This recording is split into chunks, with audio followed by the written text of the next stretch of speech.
Disguised as a gypsy girl, Princess Nadja has secretly entered Montevideo to warn Frank Chandler against sinister Prince Dmitri. Chandler believes the plotters against the king are only waiting for the return of Dmitri, Count Metzos, and the bandit Estaben to launch the revolution. And now Lupu has discovered a cryptic message which reads, Estaben will be at the place of the lion tonight. The present act opens in the drawing room 2 hours later. Chandu the Magician.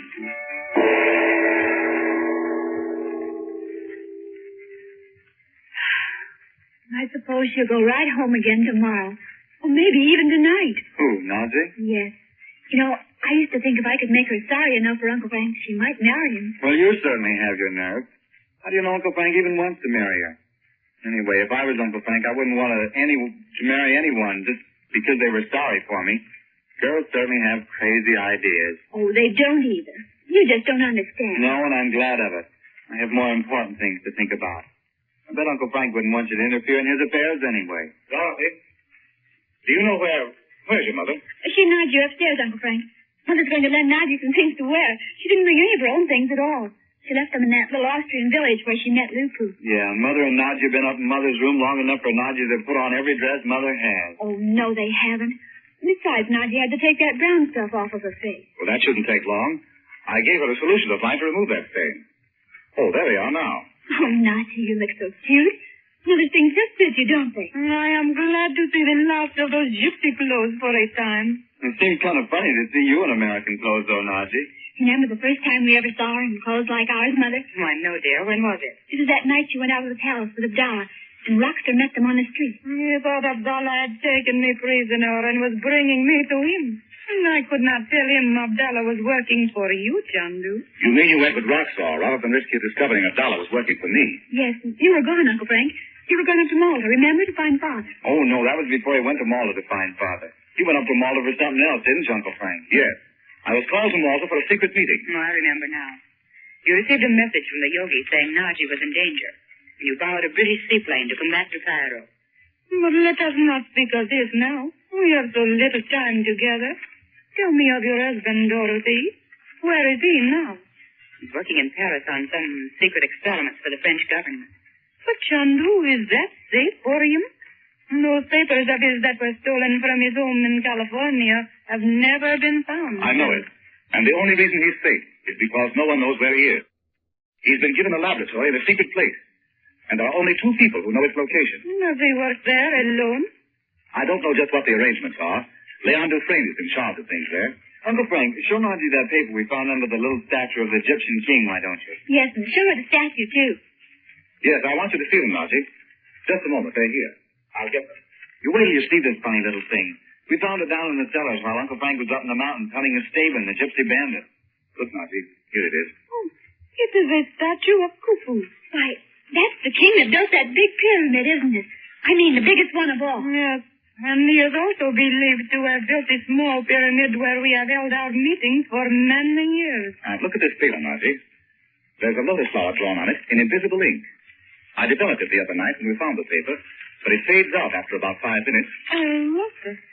Yes. But it is not Egyptian paper. No, it's Chinese. It is made in Singapore. Oh, Chandu. Don't look like that, Nazi. It's only what we might have expected. What is it, Frank? I wonder who that is. It's Nicholas, I think. I sent her a message asking me to come up here tonight. Good evening, Kubrick. Mr. Chandler is expecting me. You have to go into the drawing room, Your Highness. Thank you. Good evening, Nicholas. Good evening, Mrs. Regent. How do you do, Mr. Chandler? Hello, Nicky. Good evening, Nicholas. Princess Nazi, I present His Highness Prince Nicholas of Montevideo. Your Highness. I am delighted, Your Highness. Nicholas, may I ask that you say nothing of the princess's presence in the castle tonight? I'll explain it later. Of course. Sit down here, Nicky. What makes you look so funny, Nick? Mr. Chandler, you remember you spoke to me one day of a man named Van Boden, and I told you I'd heard of him before, but couldn't think just where? Yes? Forgive me, Your Highness, but I've just remembered in what connection I heard the name of Van Boden. He was presented to my father several years ago, and said he wanted to warn him against an Egyptian princess named Nadja. There was no end of Roxor scheming, was there, Frank? No. What was it he said about Nazi? I don't remember all of it, It happened on one of my brief visits here.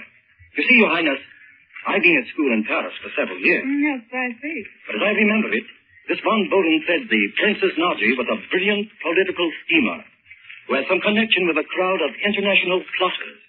How long ago was this, Your Highness? 3 or 4 years. Oh, Roxor had won Europe against me even then. I don't understand who Roxor is. Roxor was the title von Boden coined for himself. He lived a sort of double life, it seems. Up here in Europe, he was known as von Boden, Count von Boden. But in Africa and the Far East, he called himself Roxor, and insisted that his men do the same. Naji, you thought his name was Roxor, didn't you? Yes. I have never heard him called von Boden. I see. Dorothy, I think it's time for Nicholas and me to go. Don't wait up for us, and please try not to worry about us. Where are you going? I'll tell you about it briefly. By the greatest good fortune, we found a note which said that Estaben is coming to Lvova tonight. He is? That's extraordinary. Did the note say where he expected to be? Yes. That is, it said Estaben will be at the place of the Lions tonight. Oh, but that might be anywhere. Would you mind letting me see the note? Not at all. I have it here in my pocket. Here it is. But it's written in Arabic. In Arabic? A gypsy bandit who writes in Arabic? Yes. That's just one of the many queer things about this situation. Now listen carefully, all of you. Bob, you and Betty hid the letter we found in the gypsy's clothes the other night in the cabinet, as I told you. Yes. Good. Now, if anything should happen to me tonight, I want you to take that letter and give it to the king himself. Not to a servant or a soldier, but to the king in person. Will you? Sure I will. But Mr. Chandler, how do you know where this place of the Lions is? Yes, Frank. Probably someplace in the hills around Lvova here. Oh, don't you see? Don't you understand the significance of those rooms in the cellars where they've been holding meetings all these years? Don't you remember that enormous lion painted on the wall? Frank, you don't believe they're going to bring that bandit Estaben into the castle here? I do indeed. And Nicholas and I are going down there at once. But Chandu, what? Oh, you don't understand, Naji, because you haven't been here. But we know that for generations, this castle has been a meeting place for those who plotted against the king. There are all sorts of things that make me believe this is the place. Come, Nicholas. Yes. Why do you take Nicholas with you?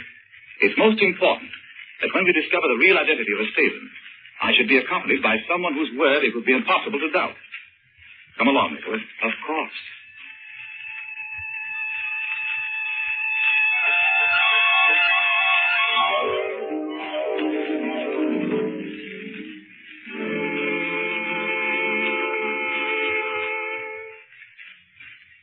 I believe if we wait here in the shadow of the stone stairway, no matter if they do have candles to light up the place when they arrive. I can hardly wait to see Estaben. Ever since I was a little boy, he's been the terror of the country. But I've never known one person who said he's actually seen Estaben. I understand he's made himself a sort of legendary figure. Yes, he has. I hope we shan't have to wait long. I can hardly believe this is as dangerous as I know it must be. It seems more like a game. It's a pretty grim sort of game for Montevideo. Listen. Did you hear that? Yes. It sounded like a window being opened. It's probably a sliding door. And that's why we couldn't locate it. Look over there in the corner to the right. There's someone lighting a candle just outside the doorway. The good thing for us, this room is large and the shadows are black. Look at the shadow on the wall. It's a gypsy, beyond a doubt. See the shadow with his jacket and his hat. I wonder what he's standing there for. I wish he'd come out in the room a little further so we could get a good look at him. He seems to be alone. Look, there he comes. He's running his hand along the wall. There must be a door there somewhere. And he's trying to locate the spring. Yes. Look how he's holding the candle down there. Oh, of course. It's the figure of the lion painted on the wall. That's what the note meant. That's right. I wish he'd turn around this way so we could see him. Even if it was only for a second. I'd like to know what the beggar looks like. Look. He's opening a door. Enter, Estaben. We are waited. Look. the light shining on him from inside. And I'm right. Estaben and Count Metzos are the same man.